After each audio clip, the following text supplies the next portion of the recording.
नमस्कार मित्रांनो, जसं की तुम्ही स्क्रीनवर पाहतात, खूप दिवसांपासून आपण ज्या पुस्तिकेची वाट बघत होतो, ती इन्फॉर्मेशन बुकलेट म्हणजेच माहिती पुस्तिका सिडकोकडून जाहीर करण्यात आलेली आहे. व्हिडिओ चालू करण्या अगोदर मी तुम्हाला सांगू इच्छितो, की जर तुम्हाला GST related, stamp duty, registration related किंवा सिडकोच्या घरांची टोटल प्राईस किती असणार आहे, त्याच्यामध्ये incidental charges, other charges, stamp duty, registration किंवा GST असे सर्व हेड मिळून टोटल तुमच्या घराची किंमत किती होणार आहे किंवा फ्लोर राईज किती असणार आहे, ही जर माहिती पाहिजे असेल तर तुम्ही माझ्या चॅनलवर जाऊन ह्या सर्व व्हिडिओ बघू शकता. याबद्दल आपण पूर्ण डिटेलमध्ये व्हिडिओ बनवलेले आहेत. जर तुम्ही आमच्या चॅनलवर प्रथमतः आला असाल, तसेच सिडको लॉटरी संदर्भात अधिक माहितीसाठी आणि अपडेटसाठी तुम्ही आमच्या चॅनलला सबस्क्राईब करू शकता. तसेच हा व्हिडिओ सर्वसामान्य जनतेपर्यंत पोहोचून नवी मुंबईमध्ये घर घेण्याचं त्यांचं स्वप्न पूर्ण करण्यात मदत करू शकता. चालू करूया आजचा व्हिडिओ. तर आता तुम्ही माहिती पुस्तकाचं पहिलं पान पाहू शकता. माय first choice in Navi Mumbai, my preferred CIDCO home scheme. या पुस्तिकेमध्ये त्यांनी शेवटच्या लॉटरीमधील काही शिल्लक घरं आणि आता जी नवीन बांधण्यात आलेली घरं अशी दोन्ही मिळून 9,249 घरांसाठी ही माहिती पुस्तिका प्रसिद्ध करण्यात आलेली आहे. तर ही माहिती पुस्तिका कुठून डाउनलोड करायची किंवा कुठून पाहायची हे आता आपण पहिल्यांदा पाहूया. प्रथमतः आपण गुगल या सर्च इंजिनवर जाऊया. तिथं गेल्यावर sidcohomes.com या वेबसाईटवर आपल्याला जायचं आहे. या वेबसाईटवर गेल्यावर आपल्याला माय प्रेफर्ड सिडको होम या टॅबवर आपल्याला क्लिक करायचं आहे. यानंतर आपण सिडकोच्या होम पेजवर जाणार आहे. सिडकोच्या होम पेजवर गेल्यावर आपण खाली स्क्रोल करून जायचं आहे. आपण पाहू शकता पूर्ण माहिती दिलेली आहे त्यांच्या वेबसाईटवरती. तसंच बॉटमला आल्यानंतर ऑनलाईन रजिस्ट्रेशन बुकलेट यावर आपल्याला क्लिक करायचं आहे. यावर क्लिक केल्यानंतर ते बुकलेट आपल्याला डाउनलोड होईल, ते आपण बघू शकता. आता आपण बुकलेटमध्ये आपल्याला जी माहिती दिलेली आहे ती आता आपण थोडक्यात पाहूया. तर इन्फॉर्मेशन बुकलेट आहे हे, म्हणजेच माहिती पुस्तिका जे डिसेंबर 2025 मध्ये त्यांनी प्रसिद्ध करण्यात आलेलं आहे. तर हे सिडको मेगा हाऊसिंग स्कीम याबद्दल त्यांनी थोडीफार माहिती दिलेली आहे. यानंतर विजय सिंगल साहेबांचा म्हणजेच व्हाईस चेअरमॅन आणि मॅनेजिंग डायरेक्टर साहेबांचा एक मेसेज दिलेला आहे. हा मेसेज मी तुम्हाला शॉर्टली सांगतो. यामध्ये त्यांनी मेन्शन केलेलं आहे की 10% प्राईस सर्व सिडकोच्या घरांची कमी करण्यात आलेली आहे. तसेच ह्या स्कीममध्ये 9,249 घरे नव्याने ॲड करण्यात आलेली आहेत. तसेच 1 BHK आणि 2 BHKची घरं कोणत्या लोकेशनला आहेत तेही त्यांनी यामध्ये सांगितलेलं आहे. तसेच 15 डिसेंबर 2025 पासून 14 जानेवारी 2026 पर्यंत फॉर्म सबमिट करण्यासाठी डेट देण्यात आलेली आहे. तसेच ज्या लोकांना सिडको लॉटरी लागली होती परंतु त्यांनी काही कारणास्तव रिजेक्ट केली होती, त्यांनाही पुन्हा एकदा संधी देण्यात आलेली आहे. त्यांनाही पुन्हा घर घेण्यासाठी 20 डिसेंबरपासून ते 9 जानेवारीपर्यंत त्यांनाही संधी देण्यात आलेली आहे. तर असा हा मेसेज आहे. यानंतर आता आपण पाहू शकता टेबल ऑफ कंटेंट्स हे नेक्स्ट पेज आहे. याच्यामध्ये प्रत्येक टॉपिक्स वाईज पेज नंबर दिलेले आहेत की प्रत्येक टॉपिक कोणत्या पानावरती आपल्याला भेटणार आहे याबद्दल माहिती दिलेली आहे. याच्यानंतर CIDCO mega housing scheme December 2025 प्रोजेक्टच्या डिटेल्स दिलेल्या आहेत. इथं प्रत्येक लोकेशन वाईज डिटेल्स दिलेले आहेत. कोणत्या कॅटेगरीसाठी घरं आहेत, रेरा कार्पेट एरिया स्क्वेअर मीटरमध्ये दिलेला आहे. तसेच कार्पेट एरिया स्क्वेअर फूटमध्ये सुद्धा दिलेला आहे. नंबर ऑफ टॉवर्स किती आहेत प्रत्येक प्रोजेक्ट लोकेशनला, नंबर ऑफ युनिट्स किती आहेत आणि प्रत्येक लोकेशनच्या फ्लॅटची प्राईस किती असणार आहे याची संपूर्ण डिटेल्स याच्यामध्ये आपल्याला दिलेली आहे. यामध्ये आपण पाहू शकता 9,249 टोटल घरं त्यांनी लॉटरीसाठी काढलेली आहेत. याच्यामध्ये त्यांनी डिस्क्लेमर दिलेला आहे की कार्पेट एरियामध्ये बाल्कनी आणि डक्ट एरिया ॲड केलेला आहे.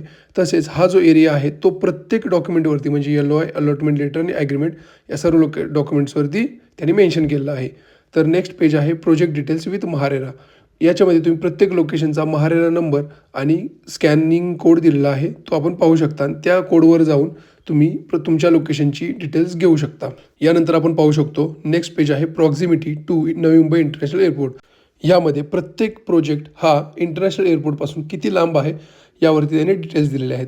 जसं वाशीपासून नवी मुंबई इंटरनॅशनल एअरपोर्ट हा 25 मिनिटावरती आहे, बामणडोंगरी 5 मिनिटावरती, खारकोपर 8 मिनिट, तसेच पनवेलपासून 15 मिनिटावरती, खांदेश्वरपासून 5 मिनिटावरती, Mansarovar 10 minute, Kalamboli 15 minute, Kharghar east Taloja 15 minute, Kharghar 10 minute.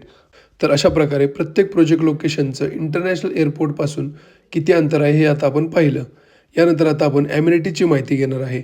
ॲम्युनिटीजमध्ये आपल्याला गार्डन मिळणार आहे म्हणजेच बगीचा, तसेच किड्स प्ले एरिया म्हणजे लहान मुलांची खेळण्याची जागा, तसेच कम्युनिटी सेंटर, रिफ्लेक्झोलॉजी पाथवे, तसेच पार्टी अँड प्ले लॉन, तसेच मल्टीपर्पज एरिया, तसेच gazebo sitting, entrance plaza, sitting area.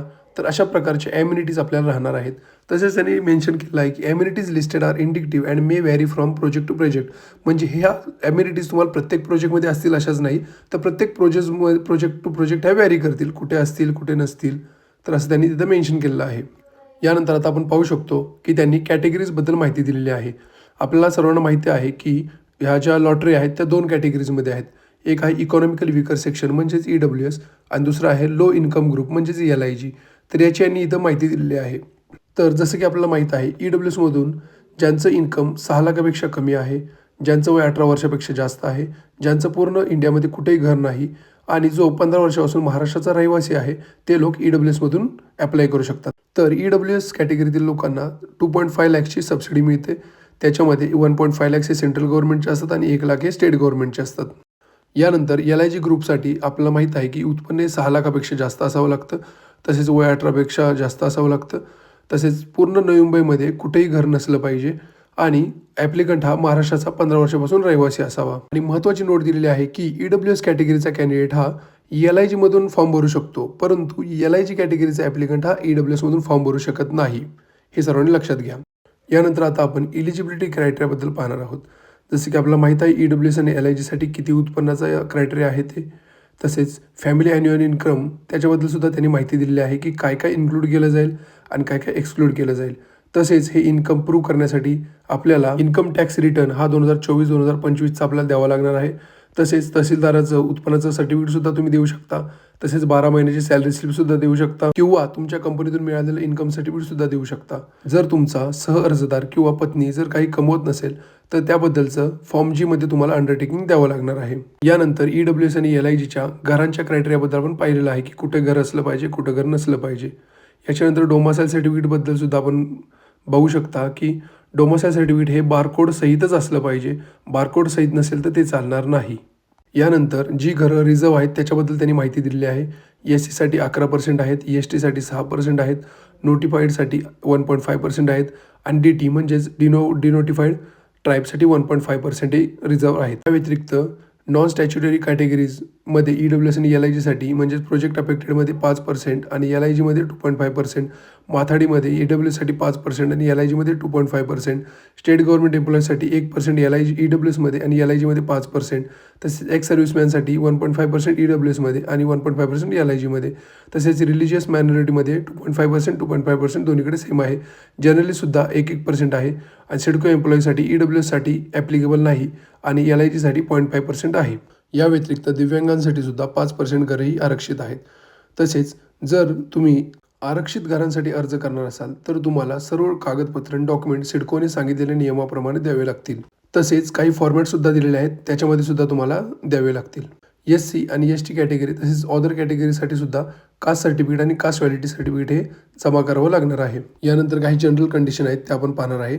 EWS कॅटेगरीसाठी जर ॲप्लिकंट हा मॅरिड असेल तर त्याला कंपल्सरी त्याच्या स्पाऊसला ॲज अ को ॲप्लिकंट ठेवावं लागणार आहे. तसेच जर मेल ॲप्लिकंट हा अनमॅरिड असेल तर त्याच्या आईला त्याला को ॲप्लिकंट हे ठेवावंच लागणार आहे. तसेच जर फर्स्ट ॲप्लिकंट हा फिमेल असेल तर त्याला को ॲप्लिकंट हा ऑप्शनल असणार आहे.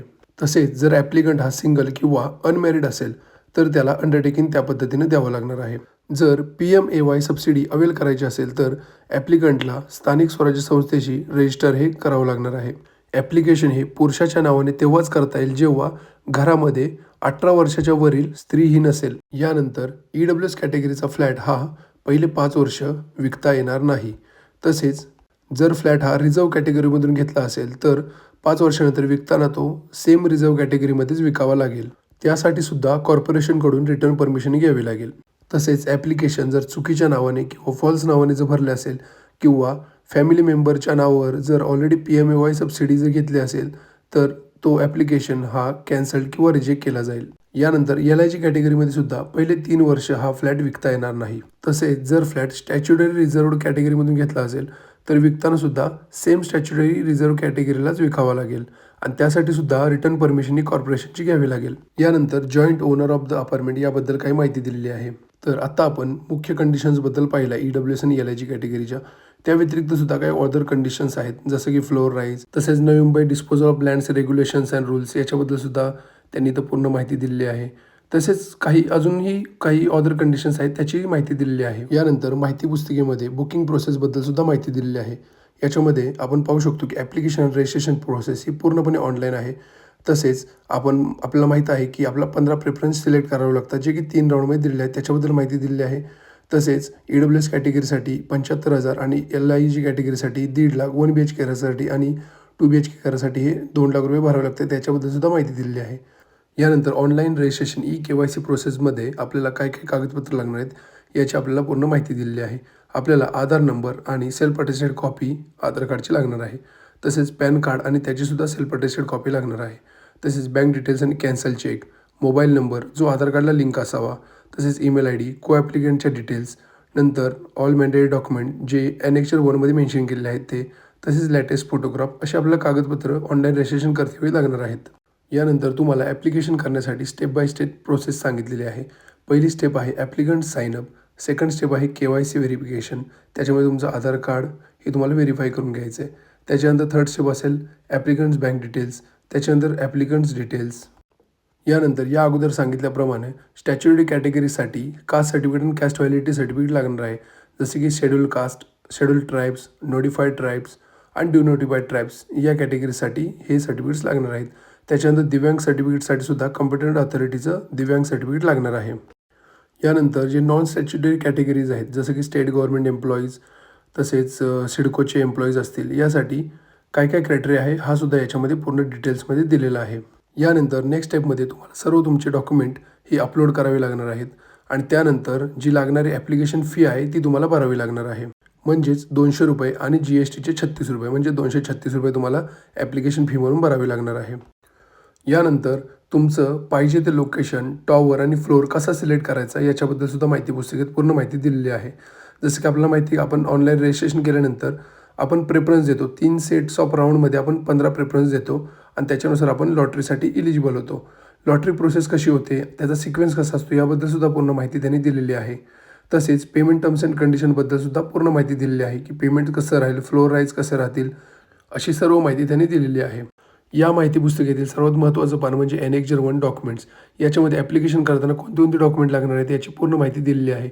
सर्व कॅन्डिडेटसाठी मॅन्डेटरी डॉक्युमेंट्स कोणते आहेत, तसेच कॅटेगरी A EWSसाठी कोणते आहेत, कॅटेगरी B LIGसाठी कोणते आहेत, SC ST NT NTT यांना कोणते डॉक्युमेंट आणायचे आहेत, दिव्यांगसाठी काही कागदपत्रांचा क्रायटेरिया आहे, तसेच सर्व्हिंग स्टेट गव्हर्नमेंट एम्प्लॉईज, तसेच लोकल बॉडीजमधील काही एम्प्लॉई असतील, स्टेट पब्लिक कमिशन किंवा सेक्टरमधले असतील, सिडको एम्प्लॉईज असतील, तसेच जर्नलिस्ट ऑफ महाराष्ट्र, रिलिजियस मायनॉरिटीमधील काही असतील ॲप्लिकंट्स, तसेच प्रोजेक्ट अफेक्टेड पीपल असतील, तसेच ex serviceman including paramilitary forces, त्यानंतर शेवटची कॅटेगरी म्हणजे माथाडी कामगार. असे सर्व कॅटेगरीसाठी कोणती कागदपत्र लागणार आहेत याची पूर्ण डिटेल्स या माहिती पुस्तिकेमधील ॲनेक्चर 1मध्ये दिलेली आहे. यानंतर सिडकोने काही फॉर्म्स आणि ॲफिडेविट्स दिलेले आहेत. जसं की फॉर्म A हा EWS कॅटेगरीसाठी आहे. इकॉनॉमिकल विकर सेक्शनमधून जे पण ॲप्लिकेशन करतील त्यांना फॉर्म हा भरून द्यावा लागणार आहे. याच्यानंतर फॉर्म B आहे, तो LIG कॅटेगरीसाठी आहे, म्हणजेच लोअर इन्कम ग्रुप ॲप्लिकंटसाठी. त्यांना ॲप्लिकेशन करताना हा फॉर्म B भरून द्यावा लागेल. त्याच्यानंतर फॉर्म C आहे, हा जे गव्हर्नमेंटचे एम्प्लॉईज आहेत त्या लोकांना फॉर्म C हा भरून द्यावा लागणार आहे. त्याच्यानंतर आहे form D for journalist in the state of Maharashtra, जे पत्रकार आहेत त्यांच्यासाठी फॉर्म D आहे. तसेच त्यांना ॲनेक्चर 2 हा दिलेला आहे. त्याच्यामध्ये पत्रकारांना पत्रकार प्रमाणपत्र देण्यासाठी काही निकष आणि नियमावली आहे, त्याची पूर्ण माहिती या ॲनेक्चर 2मध्ये देण्यात आलेली आहे. याच्यानंतर फॉर्म E आहे, जे ॲप्लिकंट रिलिजियस मायनॉरिटी या कॅटेगरीतून ॲप्लिकेशन करणार आहेत त्यांना हा फॉर्म भरून द्यावा लागणार आहे. याच्यानंतर फॉर्म F आहे, जे अनमॅरिड आहेत आणि सिंगल आहेत त्यांना हा फॉर्म F हा भरून द्यावा लागणार आहे. त्याच्यानंतर फॉर्म G आहे, जे सेल्फ डिक्लेरेशन आहे की स्वतः काही कमवत नाही किंवा कोणत्याही बिझनेसमध्ये किंवा वर्किंग नाही अशांनी हा फॉर्म भरून द्यायचा आहे. त्याच्यानंतर फॉर्म G आहे, जो सेल्फ डिक्लेरेशन आहे. जर तुमची स्पाऊस असेल आणि जी जर नॉन वर्किंग असेल तर तुम्हाला या प्रकारचा फॉर्म भरून द्यावा लागणार आहे.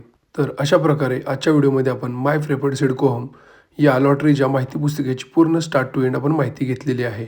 जर कोणाला काही माय प्रेफर्ड सिडको होम या लॉटरी संदर्भात काही शंका असतील किंवा काही प्रश्न असतील तर ते तुम्ही कमेंटमध्ये टाकू शकतात, जेणेकरून आपण त्याचं निराकरण करण्याचा प्रयत्न करू. तसेच जर आपण आमच्या चॅनलवर प्रथमतः आला असाल किंवा सिडको आणि म्हाडा यांच्या लॉटरी संदर्भात काही अधिक माहितीसाठी तसेच नवीन अपडेटसाठी तुम्ही आमच्या चॅनलला सबस्क्राईब करू शकता. शेवटपर्यंत व्हिडिओ पाहिल्याबद्दल धन्यवाद.